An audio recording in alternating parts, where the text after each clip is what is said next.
Welcome to a new segment of Behind the Scenes of the Waltons and Ask Judy.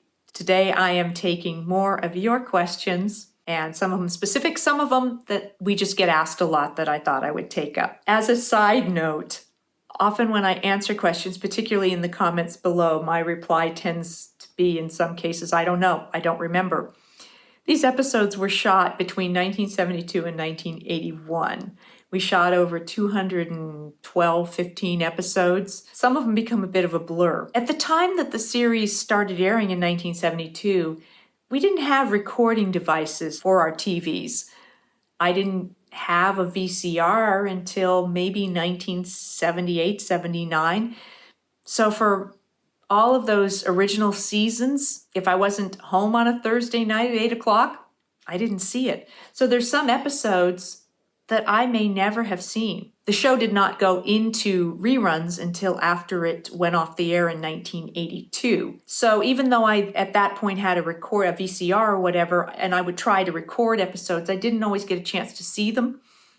So it's been fascinating to me. I've really enjoyed going back and doing these behind the scenes because I have gone and taken a look at some of these episodes again that I haven't seen for a long time. And it does bring back so many wonderful memories. And it's quite nostalgic for me to look back. Sometimes I watch an episode and I don't remember this at all. I don't remember filming it. I don't remember what happened in these scenes. You know, I was only 14 when we started the series. So I apologize if I'm not able to answer some of your questions in more detail or give you more specific memories on some of these episodes. But I'm really enjoying sharing what I do remember, and I do appreciate all of your interest in the series. Next question is from Megan. She was asking if I have a favorite episode.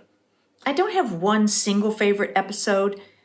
Some of my favorites I've done segments on already, and I've mentioned that they were ones I loved. The Easter story, when our mama had polio and overcame that. The burnout, when the house had that fire, and it was just a very memorable episode to film. The firestorm, one of my absolute favorites. Such a strong story and such an important message. So there were episodes like that. Day of Infamy, again, just a strong storyline. And of course, some of those episodes that I had a lot to do as a character, I liked because it was fun for me to have a strong storyline also. So she also asked if I'm still in contact with my coworkers. And yes, that's probably a question I get asked more than any other when I'm out and about or meet people is, did the cast get along and do we still see each other? And that is a resounding yes. We all totally get along. They are my second family. We love each other. We see each other whenever we can. We talk on the phone during this whole virus shutdown. We've had some Zoom get-togethers. I've done a couple of Zoom little, tea cocktail parties with some of the cast. So yes, we're still very close and stay in touch. So thank you for asking. Mama, Daddy, everybody, I'm pregnant. Mary Ellen. We're gonna be uncles. Mary Ellen. Someone asked if I was pregnant in real life when I was pregnant with John Curtis on the show. No, I was not. I didn't have my son till well after the series ended. So that was all pretend pregnancy. Also, were there any ad-libbed scenes that made it to air or accidents they kept?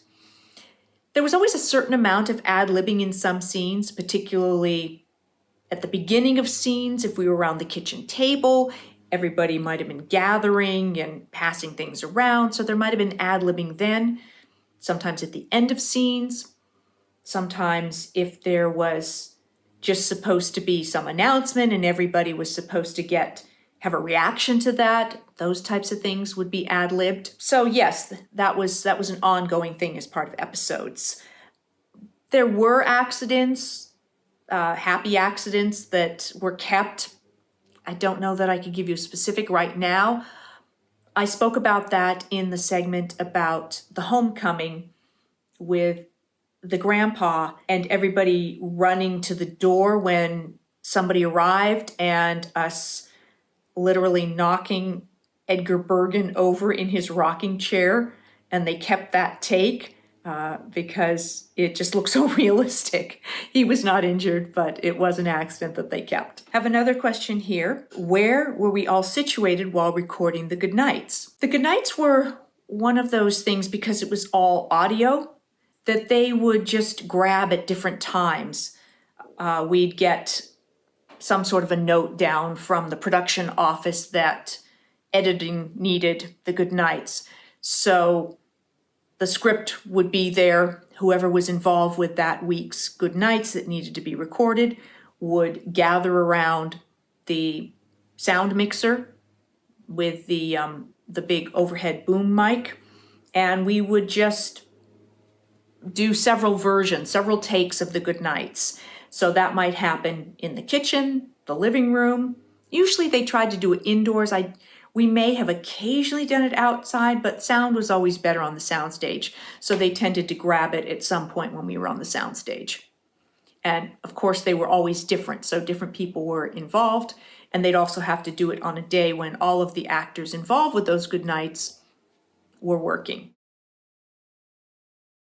Ultimately, Robert Wightman was cast to come in and play the new version of John-Boy. The cast created our new relationships with that character, and it just played differently. I think if Robert Wightman had originally been cast as John-Boy, all of those relationships and dynamics would have developed naturally with that group of actors, and probably no one would have thought anything differently about it.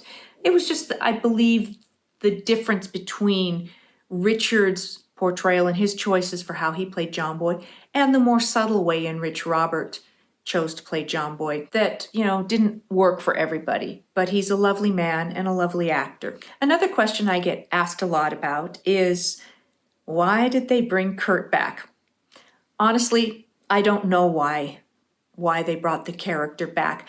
Again, my best guess is that the character of Mary Ellen had met Jonesy and was looking at pursuing that relationship, getting married to Jonesy. And I believe story-wise, they wanted to put some obstacles in her way.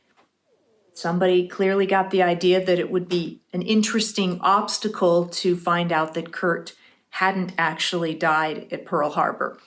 So that was created. Why Tom Bauer wasn't back to play the character of Curt again, I don't know. Scott Hylands was hired. Scott Hylands is a wonderful actor. Again, just a different character, a different actor. So it was an interesting choice to go that direction with not only the casting, but the storyline. All of the details behind it, I don't really know. Thank you again for your questions. That's what I have for you on this segment of Ask Judy. I will be back with more of your questions and more behind the scenes of the Waltons. Thank you very much for watching. See you next time.